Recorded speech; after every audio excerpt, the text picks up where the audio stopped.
IBN 7 बना तीसरा सबसे ज्यादा देखा जाने वाला हिंदी न्यूज चैनल। IBN 7, हौसला है। नमस्कार, आप देख रहे हैं IBN 7। स्वागत है आपका हमारे खास बुलेटिन सारा देश 100 खबरों में। मैं हूं पंकज भार्गव। नमस्कार, आपके साथ मैं हूं तेजस्वी चंडोक नैयर। हम आपके लिए लेकर आए हैं एक ऐसा शो जिसमें होंगी देश भर की 100 बड़ी खबरें। तो शुरू करते हैं सारा देश 100 खबरें। बिहार में मांझी सरकार पूरी तरह मझधार में फंसी हुई है। बहुमत साबित करने के लिए फिर सिर्फ 2 दिन बाकी रह गए हैं, लेकिन साथ वाले विधायकों को छोड़कर अभी भी कोई दूसरा विधायक मांझी के पक्ष में सामने नहीं आया है। दिल्ली से लौटने के बाद बिहार के सीएम जीतन राम मांझी अपने सारे तय कार्यक्रम को रद्द कर दिए हैं उन्होंने, और अपनी सरकार बचाने के अंतिम कवायद में जुट गए हैं। सरकार बचाने के अंतिम कवायद के बीच सीएम आवास पर नेताओं और कार्यकर्ताओं की सरगर्मी बढ़ गई है। बीजेपी ने भी समर्थन के संकेत नहीं दिए हैं। इस हालात में मांझी सरकार की नैया डूबना लगभग तय है। बिहार विधानसभा में 20 फरवरी को होने वाले विश्वास मत में मांझी के पक्ष या विपक्ष में मतदान करने पर फैसला लेने के लिए आज बीजेपी विधायक दल की बैठक होगी। बीजेपी ने कहा कि उसके सभी विकल्प खुले हैं और वो समय आने पर परिस्थितियों के मुताबिक निर्णय करेगी। सियासी घमासान के बीच एक बार फिर डिनर डिप्लोमेसी शुरू होने वाली है। जेडीयू नेता विजय कुमार चौधरी के घर पर आज पार्टी विधायकों के लिए भोज का आयोजन किया गया है। 19 को नीतीश कुमार ने सभी को रात्रि भोज का न्योता दिया है। इस बीच जेडीयू अध्यक्ष शरद यादव ने मुख्यमंत्री जीतन राम मांझी के समर्थक 7 मंत्रियों को निलंबित कर दिया। बता दें कि 20 फरवरी को सीएम मांझी को बहुमत साबित करना है। इस बीच आरजेडी सांसद पप्पू यादव और जदयू के निष्कासित पूर्व सांसद साबिर अली सीएम से मिलने पहुंचे। हालांकि वो इस मुलाकात पर कुछ भी बोलने से साफ बचते रहे। वहीं पूर्व मंत्री वैद्यनाथ साहनी ने मांझी और उनके बड़े बेटे पर विधायकों को पैसा देकर खरीद फरोख्त करने का आरोप लगाया है। उधर बीजेपी नेता सुशील मोदी ने नीतीश को शातिर तक कह डाला। मांझी समर्थक मंत्री महाचंद्र प्रसाद का कहना है कि उन्हें उम्मीद है कि विधायक का विश्वास मत के दौरान अंतरात्मा की आवाज पर वोट देंगे। पटना हाईकोर्ट में नीतीश कुमार के जेडीयू विधायक दल का नेता चुने जाने पर आज दोबारा सुनवाई होगी। कुछ दिन पहले हाईकोर्ट में जीतन राम मांझी समर्थकों ने नीतीश के खिलाफ याचिका दायर की थी। जेडीयू विधायक अनंत सिंह के खिलाफ गया के खिसरिया थाने में एफआईआर दर्ज कर ली गई है। अनंत सिंह ने धमकी दी थी कि अगर मांझी अपनी हरकतें नहीं सुधारते हैं तो वो उन्हें मरवा देंगे। बिहार में नेता प्रतिपक्ष के मसले पर विधानसभा अध्यक्ष उदय नारायण चौधरी ने आज सर्वदलीय बैठक बुलाई है। 20 फरवरी को होने वाले विश्वास मत के दौरान सदन में सदस्यों के बैठने की व्यवस्था का निर्धारण आज की इस बैठक में होगा। जदयू अपने लिए विपक्ष में बैठने की व्यवस्था इसलिए मांग रहा है ताकि वह विश्वास मत प्रस्ताव के समय विधायकों पर मतदान के लिए व्हिप जारी कर सके। मुख्यमंत्री जीतन राम मांझी के 27 साल के नाती अमित मांझी की जहानाबाद के रानीपुर के गांव में कुछ लोगों ने पिटाई कर दी। एक अवैध शराब दुकान पर पुलिस के पहुंचने के बाद शराब दुकानदार ने अमित को इस शक पर पीटा कि उसने पुलिस को सूचित किया। मध्य प्रदेश विधानसभा का बजट सत्र आज से शुरू हो रहा है। कांग्रेस नेता दिग्विजय सिंह की तरफ से मुख्यमंत्री शिवराज सिंह चौहान पर व्यापम घोटाले में शामिल होने के आरोप को लेकर सत्र के हंगामेदार रहने की आशंका है। मध्य प्रदेश के व्यापम घोटाले में कांग्रेस के आरोपों के बाद मुख्यमंत्री शिवराज सिंह चौहान ने इस्तीफा देने से साफ इनकार कर दिया। IBN 7 से खास बातचीत में सीएम शिवराज सिंह ने कांग्रेस के आरोपों को बेबुनियाद बताया है। शिवराज के मुताबिक उन्होंने पार्टी अध्यक्ष अमित शाह से भी इस बारे में बात की है। शिवराज ने कहा कि कांग्रेस उन्हें बदनाम करने की कोशिश कर रही है। वहीं केंद्रीय मंत्री उमा भारती ने भी घोटाले में अपना नाम घसीटे जाने को राजनीति का भद्दा चेहरा करार दिया। उत्तर प्रदेश विधानसभा का बजट सत्र आज से शुरू होगा। माना जा रहा है कि लखनऊ में जहरीली शराब से हुई मौतों, गन्ना किसानों का भुगतान न होने, सड़कों की बदहाली और कानून व्यवस्था जैसे मुद्दे पर विपक्ष सरकार को घेरने की तैयारी में है। केंद्रीय मंत्री उमा भारती का कहना है कि हर चुनाव में जीत की सोच सामंती सोच है। उमा भारती दिल्ली चुनाव में बीजेपी की हार पर जवाब दे रही थीं। उमा ने कहा कि मोदी की साख पर कोई बट्टा नहीं लग सकता। उनसे देश के लोगों को बहुत सी उम्मीदें हैं। उधर दिल्ली में ईसाई संतों के सम्मान कार्यक्रम में पीएम मोदी ने कहा कि धर्म के नाम पर हिंसा कतई बर्दाश्त नहीं की जाएगी और धार्मिक हिंसा करने वालों के खिलाफ कार्रवाई होगी। दिल्ली के विज्ञान भवन में ईसाई संतों के सम्मान कार्यक्रम में पीएम ने कहा कि हमारा संविधान धर्म के आधार पर हिंसा की कतई इजाजत नहीं देता है। उन्होंने सभी धर्म के लोगों से शांति और सद्भाव की अपील की। दरअसल हाल के दिनों में चर्चों पर लगातार हमले हुए हैं। जिनकी हर जगह कड़ी निंदा हुई है। यहां तक कि अमेरिका के राष्ट्रपति ने भी अपने बयान में इसका जिक्र किया था। दिल्ली विधानसभा चुनाव में बीजेपी की करारी हार पर स्वयंसेवक संघ ने लगातार दूसरे दिन सवाल खड़े किए। संघ ने अपने मुखपत्र 5 जन्य की कवर स्टोरी में पूछा है कि क्या बेदी को सीएम उम्मीदवार बनाना सही था? हर्षवर्धन या दूसरे नेताओं के नेतृत्व में चुनाव लड़ा गया होता तो क्या परिणाम दूसरे होते? लेख में ये सवाल भी उठा है कि क्या बीजेपी नरेंद्र मोदी सरकार की उपलब्धियों को जनता के बीच पहुंचाने में नाकाम रही। उसी लेख में ये भी है कि बीजेपी नेताओं को इस बात का जवाब खोजना होगा कि उनके पास संघ की विचारधारा और प्रतिबद्धता के अलावा और क्या पूंजी है। नेताजी सुभाष चंद्र बोस की गुमशुदगी हमेशा राज रहेगी, क्योंकि प्रधानमंत्री भी इससे पर्दा नहीं उठा सकते। ये खुलासा किया है प्रधानमंत्री कार्यालय ने। दरअसल तिरुवनंतपुरम के श्रीजीत पनीकर ने एक आरटीआई के जरिए पीएमओ से पूछा था कि क्या प्रधानमंत्री नेताजी सुभाष चंद्र बोस से जुड़ी फाइलों को प्रधानमंत्री गुप्त दस्तावेजों की सूची से हटाकर नेशनल आर्काइव भेज सकते हैं। इसके जवाब में पीएमओ ने कहा है कि नियमों में इस तरह का प्रावधान नहीं है। प्रधानमंत्री नरेंद्र मोदी को दिए गए तोहफों की आज से सूरत में प्रदर्शनी लगेगी। वो तोहफे हैं जो प्रधानमंत्री मोदी को पिछले 1 साल में दिए गए हैं। 19 फरवरी तक 495 उपहारों को प्रदर्शनी के तौर पर सूरत में रखा जाएगा। 2 दिन की प्रदर्शनी के बाद 20 फरवरी को इन उपहारों की नीलामी की जाएगी। बताया जा रहा है कि नीलामी में वो चर्चित सूट भी रखा जाएगा जिस पर विवाद खड़ा हो गया था। नीलामी से मिली रकम को गंगा सफाई अभियान में खर्च किया जाएगा। भारतीय हवाई उद्योग की शान एरो इंडिया 2015 शो की आज बेंगलुरु में एयरबेस पर शुरुआत होगी। प्रधानमंत्री नरेंद्र मोदी बेंगलुरु में आज एरो इंडिया प्रदर्शनी का उद्घाटन करेंगे। मेक इन इंडिया की थीम पर आधारित 5 दिवसीय एरो शो के 10वें संस्करण में 33 देश हिस्सा ले रहे हैं। एरो शो के दौरान 8 देशों के रक्षा मंत्रियों के भी शामिल होने की संभावना है। लिहाजा इस शो पर दुनिया भर के हवाई उद्योग की निगाहें टिकी हुई हैं। इशरत जहां फर्जी एनकाउंटर मामले में जेल में बंद पूर्व आईपीएस अधिकारी डीजी बंजारा को आज साबरमती जेल से रिहा कर दिया जाएगा। सीबीआई की विशेष अदालत 5 फरवरी को बंजारा को सशर्त जमानत पहले ही दे चुकी है। आपको बता दें कि डीजी बंजारा को 24 अप्रैल 2007 को गिरफ्तार किया गया था। तब से लेकर अब तक करीब 7 साल तक बंजारा जेल में ही थे।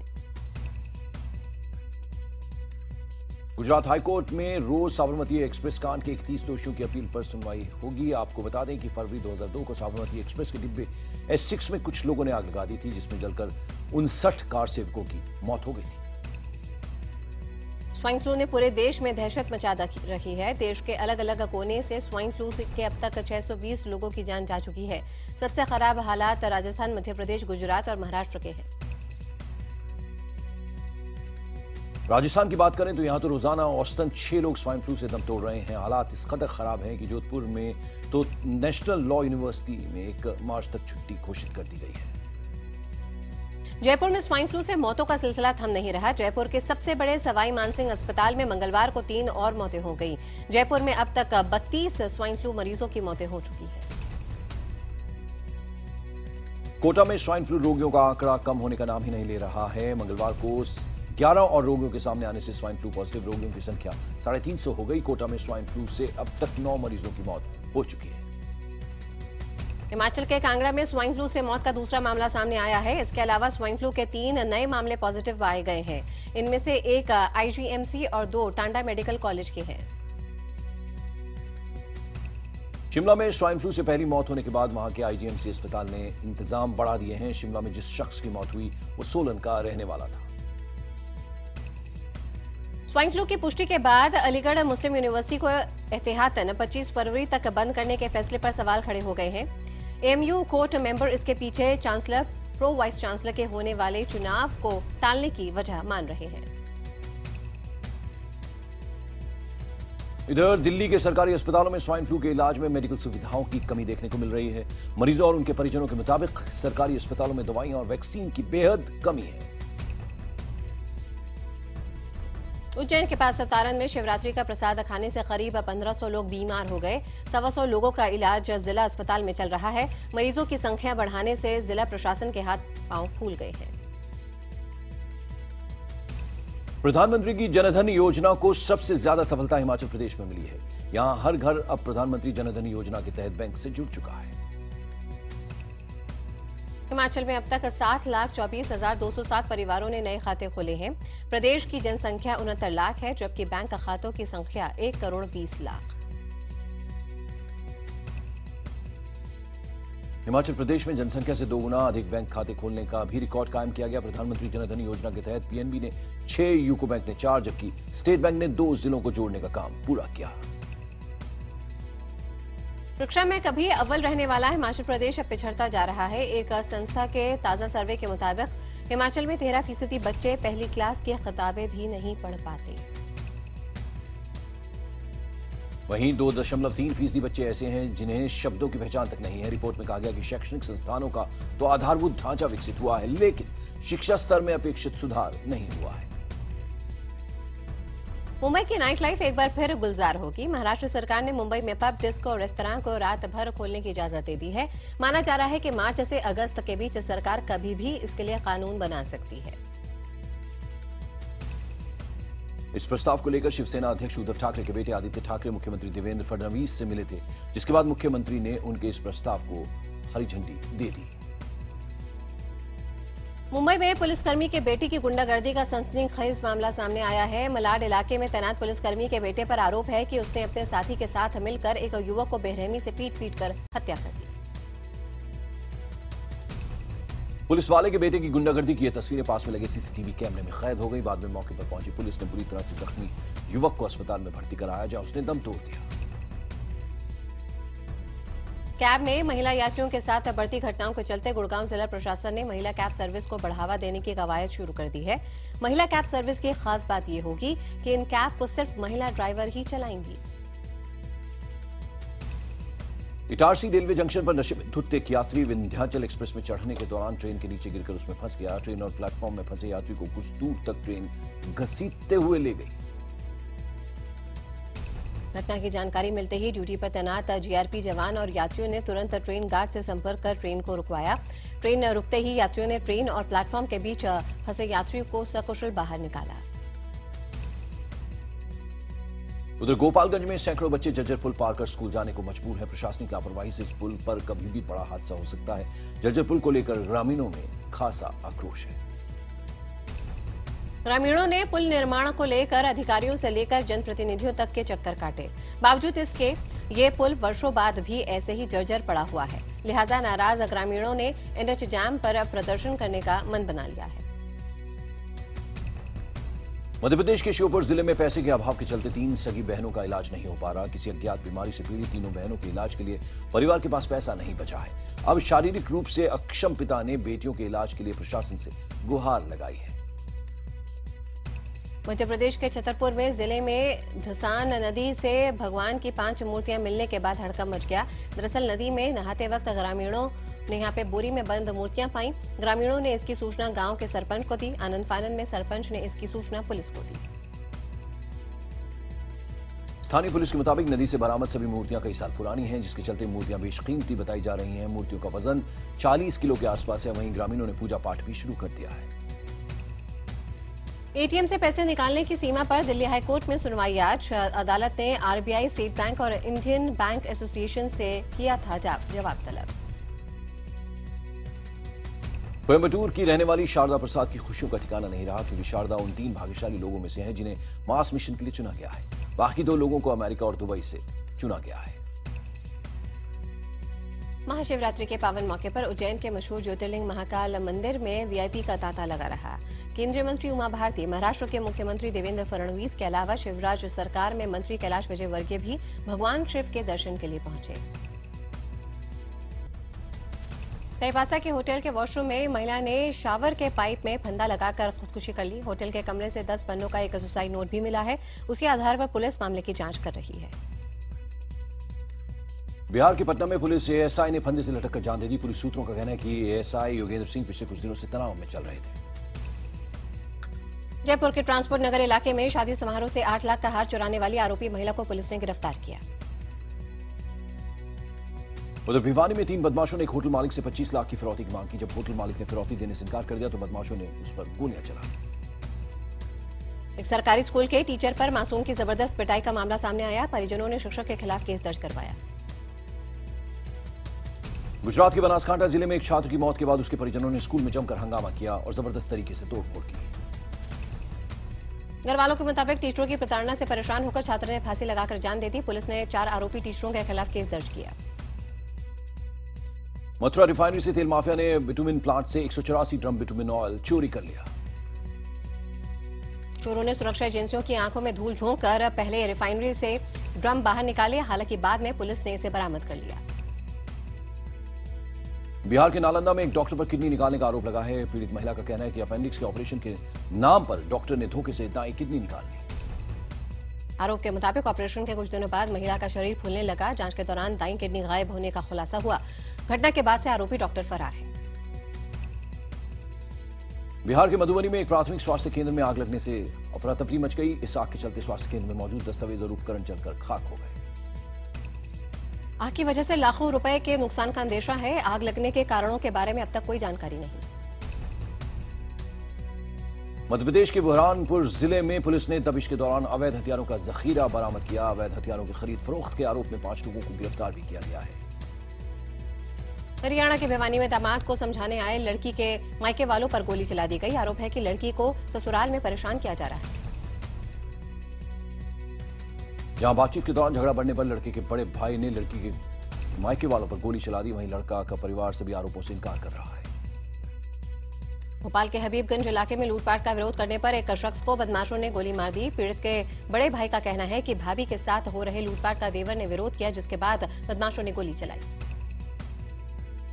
पीड़ित परिवार का कहना है कि शिकायत दर्ज करवाने के दौरान पुलिस ने आनाकानी शुरू कर दी। पीड़ित परिवार का यह भी आरोप है कि मामले को रफा दफा करने के लिए पुलिस उन्हें धमका रही है। सीतापुर में 5 साल की बच्ची को घर से अगवा कर बलात्कार करने का मामला सामने आया। सीतापुर के पिसावा थाना क्षेत्र में एक 5 साल की बच्ची अपने परिजनों के साथ घर के बाहर बरामदे में सो रही थी। तभी गांव का एक युवक उसे उठाकर ले गया और खेत में ले जाकर बलात्कार किया। पुलिस ने आरोपी को गिरफ्तार किया। झारखंड के पाकुड़ में एक 4 साल का बच्चा बरामद हुआ। पिता का नाम संजय और मां का नाम नुना बता रहा है। ये बच्चा अपने घर का पता भी ठीक से नहीं बता पा रहा। बच्चा पैसेंजर ट्रेन से साहिबगंज जाता हुआ मिला। कुछ लोगों ने बच्चे से पूछताछ की तो पता चला कि वो अपने घर के बारे में कुछ भी नहीं जानता। बच्चा हिंदी भी नहीं जानता था, केवल बंगला बोल रहा था। उधर झारखंड के गिरिडीह में एक ट्रक की चपेट में आने की वजह से 2 बाइक सवारों की मौत हो गई, जबकि अन्य 4 लोग घायल हो गए। हादसे की खबर मिलते ही आक्रोशित लोगों ने हाईवे को जाम कर दिया। मौके पर मौजूद थाना प्रभारी की निजी कार को ग्रामीणों ने क्षतिग्रस्त कर दिया। पुलिस के काफी समझाने बुझाने के बाद ही भीड़ ने सड़क जाम हटाने की दिया। गरीब आदिवासियों की बेशकीमती जमीन को कौड़ियों के दाम पर खरीदकर करोड़ों रुपयों के वारे न्यारे करने वाले उदयपुर के प्रॉपर्टी डीलर शांतिलाल जैन की जालसाजी का एक और सनसनीखेज मामला सामने आया है। राजस्थान के उदयपुर में पुलिस ने एक झूठा मामले का खुलासा किया है। जमीन विवाद को लेकर भेरा मीणा नाम का एक शख्स अपने ही घर में आगे था और उसके बाद पड़ोसी पर आरोप ये लगाया कि पुलिस में शिकायत दर्ज करवाई गई है कि आग के चलते उसकी मां की मौत हुई है। नोएडा में बदमाशों ने एक युवक को बंधक बनाकर एक कार और 70,000 रुपए लूट लिए।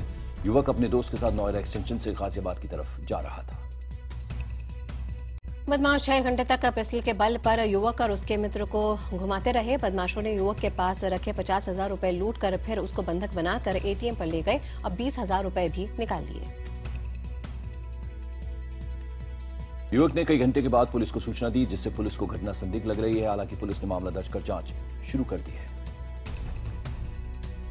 लखनऊ में कार से एक डॉक्टर का शव मिलने के बाद सनसनी फैल गई। चश्मदीदों का कहना है कि डॉक्टर गौरव सचान की कार में शराब की कई बोतलें थी। राजस्थान के धौलपुर में एक कलयुगी बेटे ने अपने ही पिता की पैसों के विवाद को लेकर धारदार हथियार से गला रेत कर हत्या कर दी। आरोपी बेटे को पुलिस ने गिरफ्तार कर लिया है। राजस्थान का नागौर शहर पिछले 6 दिनों से अंधेरे में डूबा हुआ है। दरअसल नागौर की नगर परिषद और डिस्कॉम बकाये बिल को लेकर आमने सामने है। उधर गाजीपुर जनपद में सेना में भर्ती होने आए युवकों द्वारा कृषक एक्सप्रेस में यात्रियों के साथ मारपीट करने और महिलाओं के साथ छेड़छाड़ करने का मामला सामने आया है। इराक के बसरा में फंसे कामगारों की वतन वापसी का दौर शुरू हो गया है। करीब 1 साल से कामगारों के पासपोर्ट और वीजा संबंधी दस्तावेजों को एक कंपनी ने जब्त कर रखा था।